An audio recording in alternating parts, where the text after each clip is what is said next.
Baada ya kubeba mimba ulijikuta umepata bawasiri kubwa tu, lakini kwa sababu ilikuwa unapata changamoto ya haja kubwa, inakuwa ni ngumu sana mpaka inasababisha inachukua sehemu ya haja kubwa, ikapelekea wewe kuweza kupata changamoto ya bawasiri. Lakini kwa sasa hizi umeshajifungua na ile uvimbe ulibakia, baadaye ukaenda kufanyiwa upasuaji kuondokana na changamoto ya hiyo bawasiri, lakini baada ya muda kidogo ule uvimbe ukaendelea kuota tena, na sasa hizi bawasiri imerudia tena.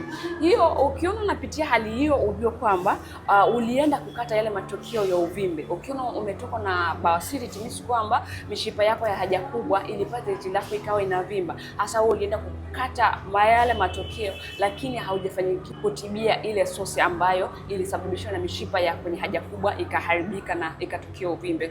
Kwa hiyo kama ulifanikiwa kufanya upasuaji wa bawasiri na sasa hizi umerudia tena, hakikisha unachukua namba yangu kwenye caption unipigie, ili uweze kupata tiba sahihi kwa ajili ya kwenda kusaidia kurejesha ile hali, ile mishipa ambayo ilikuwa imeharibika, halafu upate dawa pia kwa ajili ya kurejesha choo chako, ili usiwe unapata michubuko wakati wa haja kubwa na uondokane na changamoto yako. Naitwa Madam Bahati na ni bahati yako kuona video hii.